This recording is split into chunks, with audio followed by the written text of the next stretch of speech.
Hello everyone, welcome to my confirmation seminar. My name is Eric. I'm a first-year PhD student at School of Civil and Environmental Engineering at QUT. My main supervisor is Professor David McCarthy and my associate supervisor is Professor Anna Delatich. Today I'm going to present my work for my PhD topic, Proximal Non-Contact Low-Cost Sensing of Urban Water Quality Monitoring. To begin with, eutrophication has been identified as a major environmental issue around the world, together with the associated smothering of riverbed issue. The harmful algal blooms caused by eutrophication will be toxic, contaminating the drinking water and thus reduce the recreational activity space. The high sediment load would also smother the in-river habitats for fish, leading to fish dying. The reason for causing eutrophication and smothering is due to the excessive number of sediments and nutrients. The nutrients might come from industrial wastewater or domestic sewage, and the sediments might come from soil erosion. Current management strategy to solve this issue is by balancing the nutrient inputs or control sediment dynamics.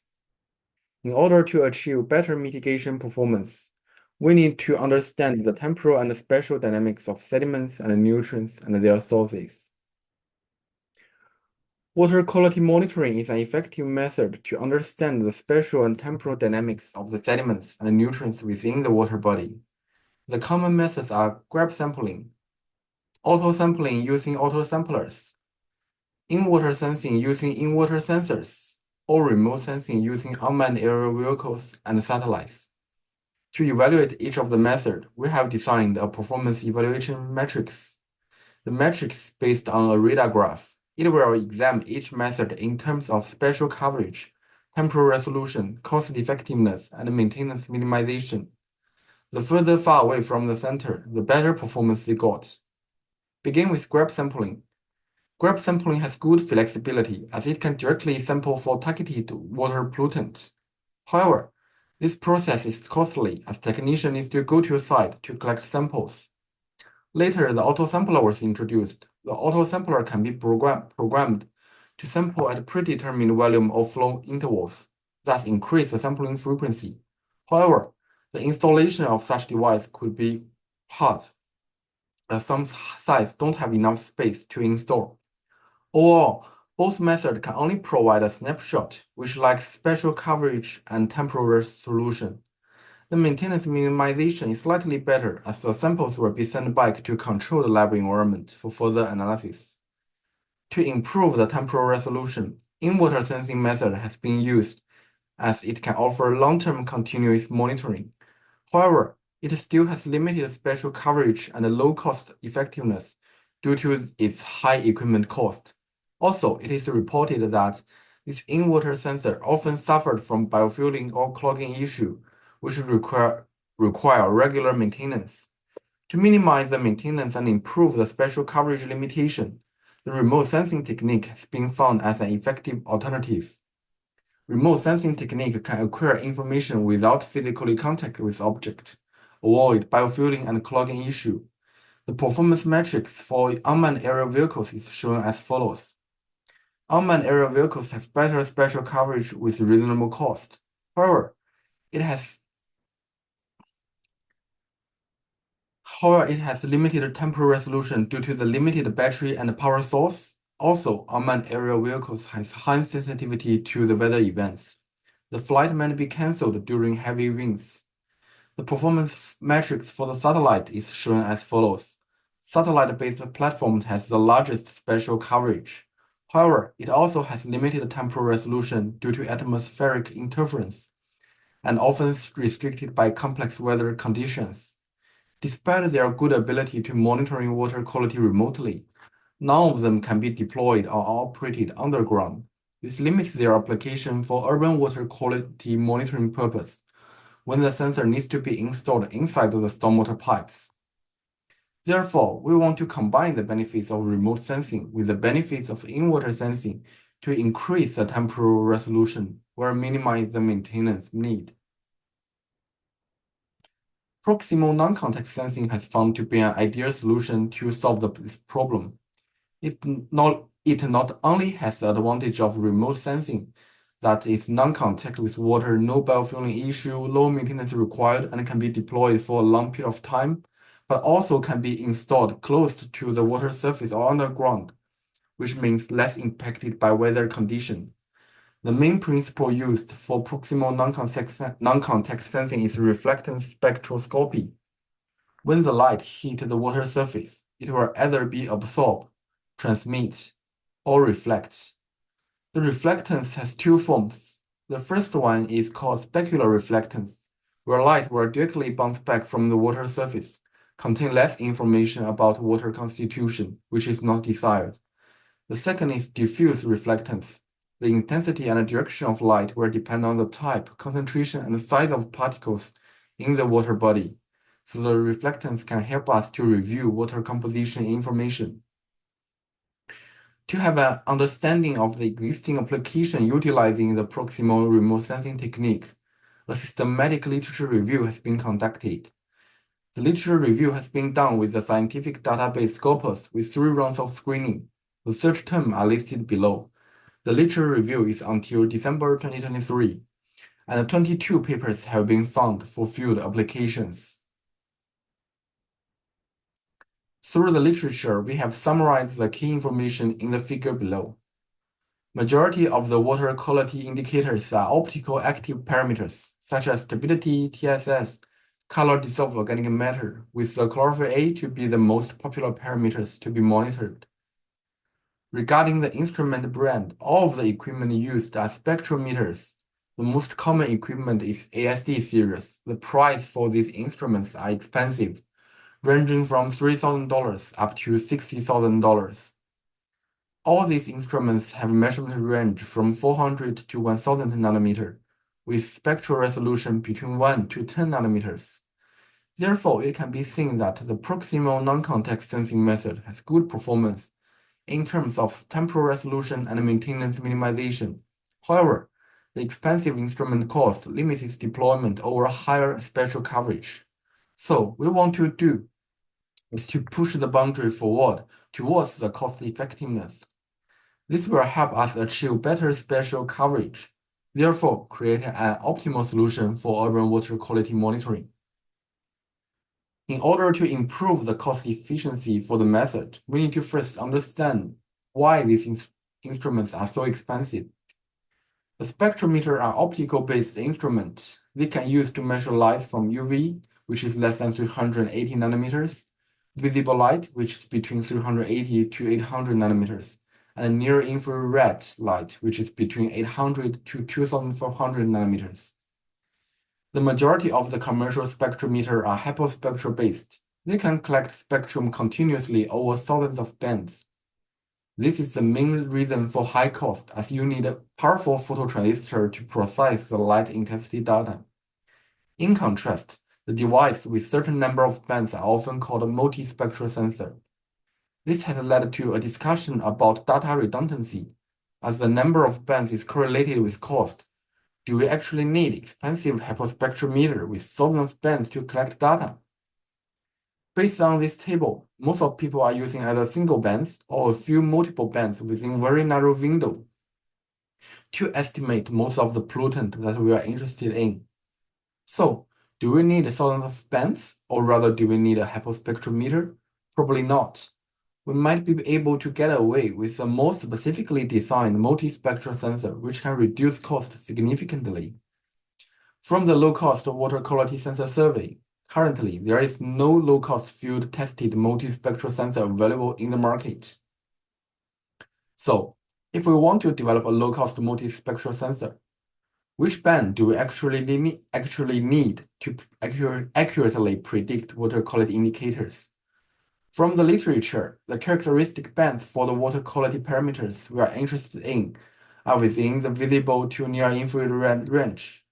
For chlorophyll A and TSS, the sensitive bands typically around near-infrared to red range. For stability, 860 nanometers has been recommended from the international standard for determination of stability, and where for color dissolved organic matter, 510 nanometers and 670 nanometers is reported from literature.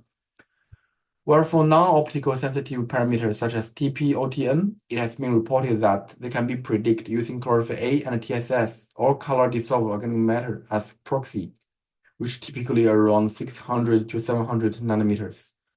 However, it can be seen from the table that there is inconsistency across different sites, which is potentially due to the spatial and temporal variability of optically active substance within different water bodies. Also, characteristic bands might be overlapped between different parameters. For parameters such as chlorophyll A, the correct characteristic bands are reported to be overlapped with total suspended matter or dissolved organic carbon in the visible to near infrared red range, making single band hard to correlate correctly with the parameter concentration. This had led to the gaps that we have limited understanding of the characteristic bands that need to accurately predict water quality indicators. Similarly, if we want to develop a low-cost multispectral sensor, we need to know what model we can use. The common methods used in the literature are empirical model, analytical model, semi-empirical or semi-analytical model, or machine learning approach. The empirical model has the advantage that it has the simplest form with high accuracy. However, it's hard to explain the physical phenomenon behind it, and is very sensitive to the optically active substance within the water body, which is quite site-specific. The analytical model is developed based on the water radiative transfer theory, which is highly interpretable. However, this analytical method requires optical parameters for different regions and seasons, which is also quite site-specific. The semi-empirical and analytical method can combine both methods, which improve the transferability and interpretability. However, recalibration is still needed for each site. Machine learning approach has better geographic transferability, but this method is mainly data-driven, which huge computation is required. The tables shown here are mainly derived based on the empirical and analytical methods. As you can see, the empirical and analytical model for different locations are varied. There is no universal models that can be used across different sites. This highlights the gap that existing model lacks geographic transferability. Despite the models, the information around light interference and vertical positioning effects for urban water quality monitoring is quite limited from the literature. For low cost, they are unknown because there is no low-cost sensors. In this slide, I will introduce two typical issues that are also faced by the hand sensors. The first one is light interference. As you can see from this picture I took several years ago at Mornington, the sun glint can be observed as the brightest area near the coastline. It is a typical specular reflectance phenomenon, where the sunlight will directly reflected off the surface at the same angle that sensor views it. As a result, it will significantly shift the sensor performance. The current method to solve this issue is to turn the sensor with zenith angle of 40 degree and 135 degree with the sun to minimize the sun glint. As for the vertical positioning effect, it is especially important for stormwater monitoring application when the sensor needs to be installed inside a stormwater pit. If the sensor is too close to the water surface, the sensor will have restricted view and get insufficient reflectance from the water surface. Where if the sensor is too far away from the water surface, it will receive interference signal from surrounding objects, and the signal strength will be quite low. Currently, one potential solution to solve this issue is through utilizing the lens system. The picture shown here is a hyperspectral imager, where you can see the light comes into the device has gone through multiple layers of optical components to finally reach the photodetector. This can narrow down the field of view and provide more flexibility for the vertical positioning of the sensor. Overall, none of such field tests have been done when using the low-cost multispectral sensors. So, based on our literature review, we have identified 4 research gaps. The first, no low-cost proximal remote sensing system currently exists. Second, we have limited understanding of the optimal bands we need. Third, We have limited understanding of the field application when using the low-cost multi-proximal sensing system, especially for understanding of the light interference and vertical positioning effects. And finally, we currently lack a geographical transferable model that can be used to predict water quality indicators. To fill these gaps, we have developed 4 research objectives. The first research objective is to verify the feasibility of using a low-cost, non-contact, and proximal remote sensing device for urban water quality monitoring. There is one research question to be answered. What is the mechanism and requirement for the proposed device? What tests should be taken to verify the feasibility of the device? The hypothesis is the device should use diffuse reflectance spectroscopy and should have the ability to measure visible to near-infrared range. Lab and field validation should be taken to verify its feasibility. The second research objective is to establish the relationship between characteristic band and prediction accuracy, refine the spectral band selection, and develop a customized version. To achieve this research objective, there is one research question to be answered. What is the balance between cost and accuracy of the prediction of the model? How many and which bands are necessarily needed for the sensor? The hypothesis is there will be a diminishing relationship between cost and accuracy, and a balancing point is expected to be found based on numerical determination. As for band selection, the bands are expected to locate within the visible to near-infrared range. The number of bands will be varied depending on the parameter. For some parameters such as stability, it is hypothesized that only one band around 860 nanometers is needed, as determined from international standard for determination of stability. Or for parameters like chlorophyll A, we might expect using double band or triple band ratio to avoid overlapping issue as suggested from the literature. The third research objective is to enhance the field deployment capability of the low-cost multispectral sensor, identify and correct for light interference and vertical positioning effects under field conditions. There are 2 research questions to be answered.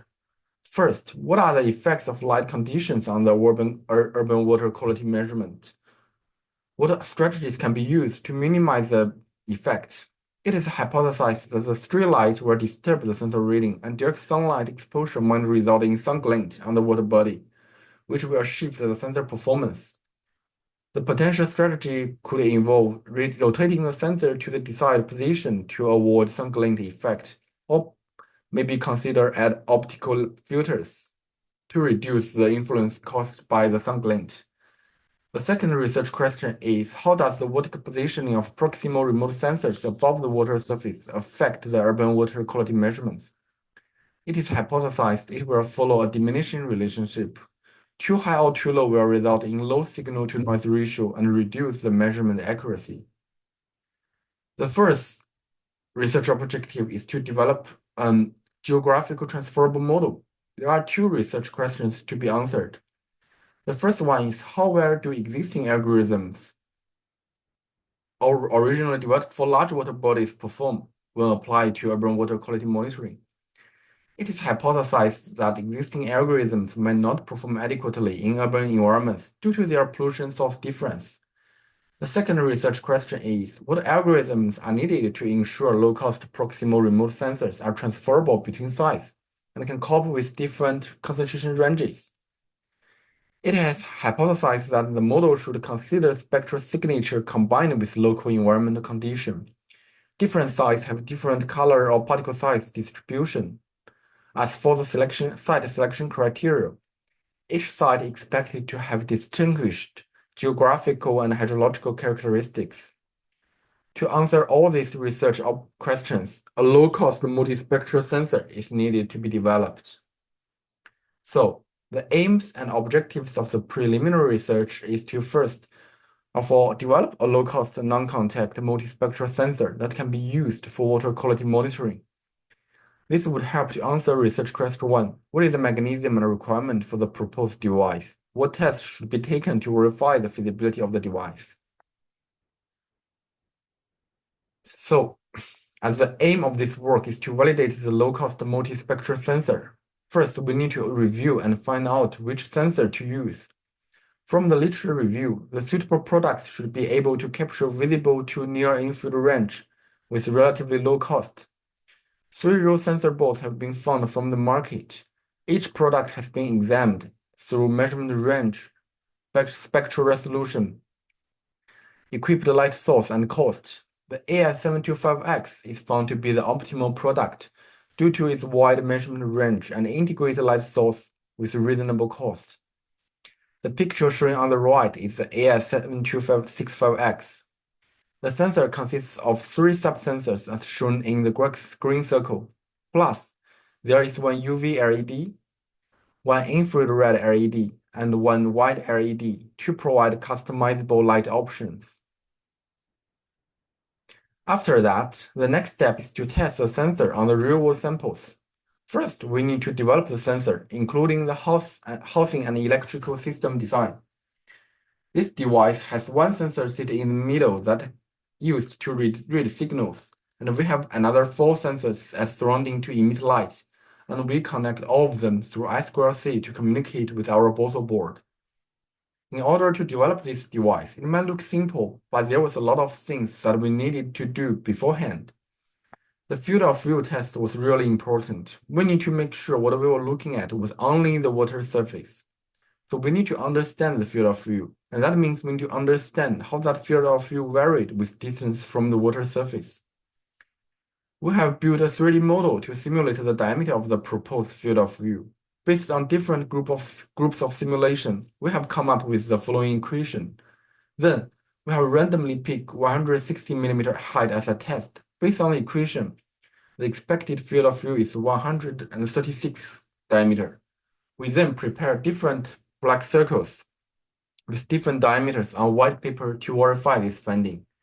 From the result, it can be seen that when the circle is within the field of view, large variation is observed. Well, when the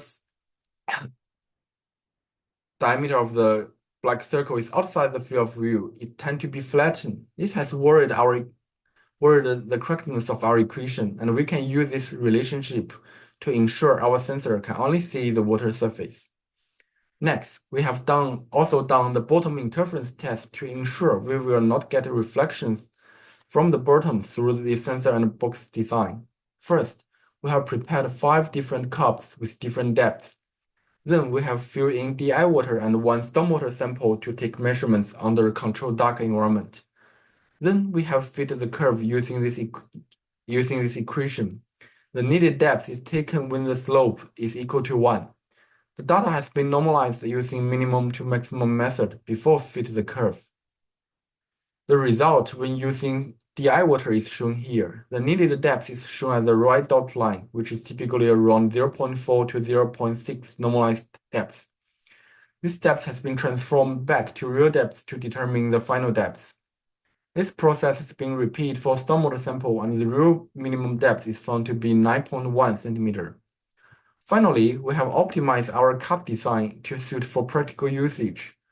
We have shortened the inner radius of the measuring cup and add a flange at the top edge to reduce the volume of the sample we need and allow easy attachment with top casing. Now, we use this design to explore how this sensor works for multiple samples. And this is now we are talking about the site description and sampling methods. After those 2 key experiments, we have brought back real-world samples to conduct lab verification. We have collected samples from 4 different sites in Melbourne, including 3 sites from wastewater treatment plant, which is Covey Rap, Pakenham, Blunt Bight, and there is 1 stormwater site called Troops Creek. Over 10-day sampling period, 50 samples from each site are sampled by HAC autosampler. These samples are brought back to the lab for further analysis. In the lab, we have collected 12 measurements for each sample using different devices and techniques. As a preliminary research, the analysis reported here is using low-cost multispectral sensor to predict stability for the samples. Each sample was first well mixed using glass stereo, and then duplicate stability measurement were done using the thermoscientific handheld turbidity meter. After that, the water samples were filled into the measuring cup, and then we put the top casing on top of it to take measurement. 12 samples from KWR were excluded from current study due to the sludge were not properly removed during mixing process, which means we had floating items on the surface, which were interferenced with some of the analysis. The sludge on the surface will be something we need to think about further in the future, potentially with the camera design. An example of the sensor output is shown as follows. Before decide which method we can use, we need to first check the collinearity between different bands. As if all collinearity exists, it will be problematic when you're using multiple linear regression, as when one band changes, the other band will change due to their strong correlation. The coefficient will not reflect the true relationship between each band. The correlation matrix illustrates the strong collinearity exists between almost all bands except the first band near UV at around 410 nanometers. This suggests that, except the single linear regression, we cannot use multiple linear regression method. Instead, the PRS regression method is suggested by the literature and has found to be an effective method in dealing with collinearity. The key principle of PRS is to break down those highly correlated bands into several latent variables, and then we will find the maximum covariance between the latent variables and the dependent variables, which is the turbidity in our case. For single linear regression, the 860 nanometers is taken as recommended by the international standard for determination of turbidity. While for PRS regression, the model performance will be varied based on different number of components. For one series of the modeling, we use only 100% of the data set for calibration, and we assess the performance of that calibrated model using the performance metrics R-square and RMSE. For another series of the modeling, we did the validation process through 5-fold cross-validation following same performance metrics. As an example here, we show the result using the PRS model for validation. It can be seen that the maximum rate of change is observed between 1 to 3 components. After that, the ratio becomes flattened, so the number of components for PRS regression is determined as 3. Now I would like to share the results with you. On the y-axis, we have 5 rows. The first row, which is where we have used all the data together, we call it global. And then we just focus on each of the individual sites, which is Pakenham, BB, KWR, and TC. The purple indicates the wastewater, while the blue indicates the stormwater. On the top axis, here we talk about performance metrics. So on the left-hand side, there is R-squared for simple linear regression. On the right-hand side, there is R-squared for PRS regression. Underneath both of those columns, there are 2 subcolumns, which one of these is the result when using 100% data points for calibration, while the other one is showing the average result when using 5-fold cross-validation. As you can see from these first 4 numbers, calibration and cross-validation techniques shows very similar result. There's a slight improvement for PRS regression, but there's not a big improvement when considering it using all the bands. When using site-specific data for wastewater site, simple linear regression has poor performance for wastewater site, especially for BB and KWR, where PRS works well with this size. When using site-specific data sets for stormwater site, both methods can achieve good performance with slightly improvement for PRS. Still, considering the PRS using all the bands, it is not a big improvement. This has led to the following finding that when we have a dataset with good variability that can cover enough feature, simple linear regression with one band can work very well. For stormwater application, simple linear regression already shows good performance, where for more complex wastewater monitoring applications, PRS shows more robust and accurate performance. Overall, this result highlights the importance of collecting a good representative dataset when we develop the model, and there will be a trade-off between the resources you want to put in and the accuracy of the model it will be. After initial lab verification, we have also worked on the field validation. A floating-based platform has been designed. The main part of the device is 3D printed with 4 PVC columns at corners to allow the system can flow above the water. This step has been tested at Troops Creek wetland and is still survive, so we aim to deploy this whole system next year. So in conclusion, the current setup of low-cost multispectral sensor is successfully developed with price estimated to be around $112. Lab validation shows good linear relationship between sensor output and actuatability readings. Simple linear regression which taken band at 860 nanometers and PRS regression when using 3 components has shown good performance when predictability. The floating-based platform has been built and tested at sites ready for future field deployment. So, the research plan for my PhD consists of 4 subtasks. The first task is to verify the feasibility of the low-cost multispectral sensor for urban water quality monitoring applications. Second task is based on the previous task result. We will evaluate and optimize our low-cost multispectral sensor into a more efficient and cost-effective version. The third task is to conduct field validation for our proposed device to investigate its performance under real-world conditions. The last task is to develop a geographic transferable model that suits for our low-cost multispectral sensors. To answer the first task, verify the feasibility of using a low-cost non-contact proximal sensing device. We have 4 subtasks in total. The first is the survey of available low-cost water quality sensors. This task will be finished by first complete a survey for existing commercial products. Next, the performance evaluation for appropriate products in task 1 will be taken. The second task is sensor development. A low-cost multispectral sensor has been designed through field-of-view tests and bottom interference tests. This task has been completed. The third task is lab validation. Real-world samples have been collected. Sensor data combined with simple linear regression or PRS regression has shown good performance in retrieving stability value. This task is partially finished. We will test more parameters in the future. The final task is field validation. We were first developing a floating-based platform which has been completed. Then the sensor will need to be waterproofed to suit for field deployment purpose. Once this all finished, we aim to deploy the low-cost sensor along with hand commercial stability sensor and the low-cost sensor for 3 months to collect stability data. We will then compare and analyze the result. The second task of my PhD is to evaluation and optimization of the low-cost multispectral sensor. To achieve this, there are 3 subtasks. The first task is to understand the trade-off between cost and accuracy for the low-cost multispectral sensor.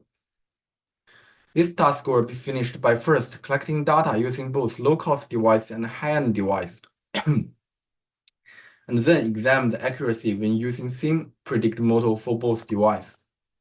The second task is characteristic band selection and optimization. We will go through the literature to narrow down the range first, and then using different predict models to verify the effectiveness of these models. The third task is to customize the low-cost multispectral sensors. The low-cost sensors will be redesigned to only equip with special characteristic band we identified from the previous tasks. The third task of my PhD is field application when using low-cost non-contact sensing system. To achieve this third task, there are 4 sub-tasks. The first task is we will integrate a camera module with our low-cost multispectral sensor. This can help to solve the slot issue we identified previously.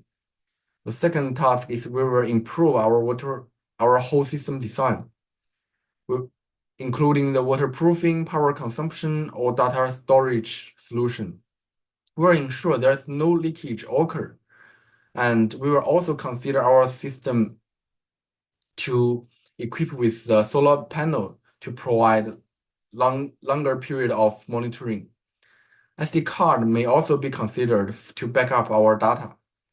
The third task is the light interference mitigation.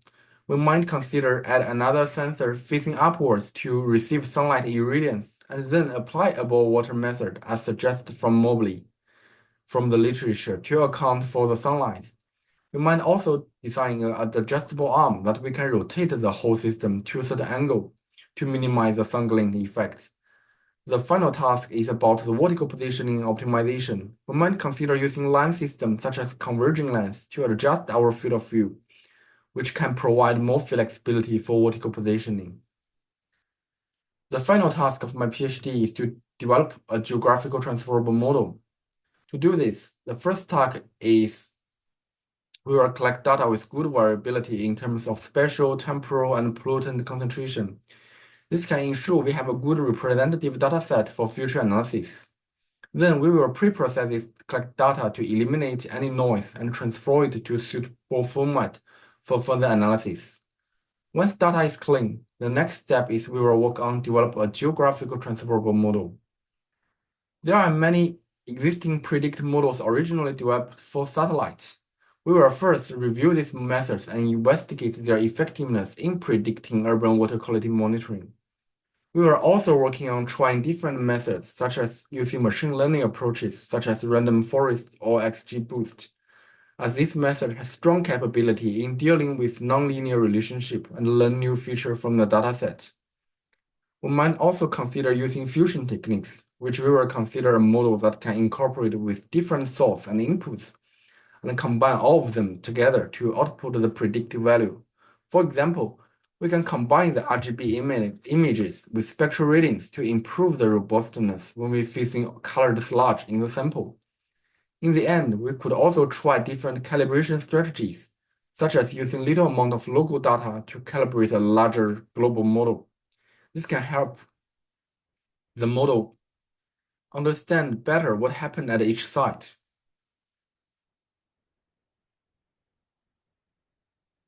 In total, there are 4 journal papers planned to be published. 3 of them are based on low-cost multispectral sensor design, validation, and optimization.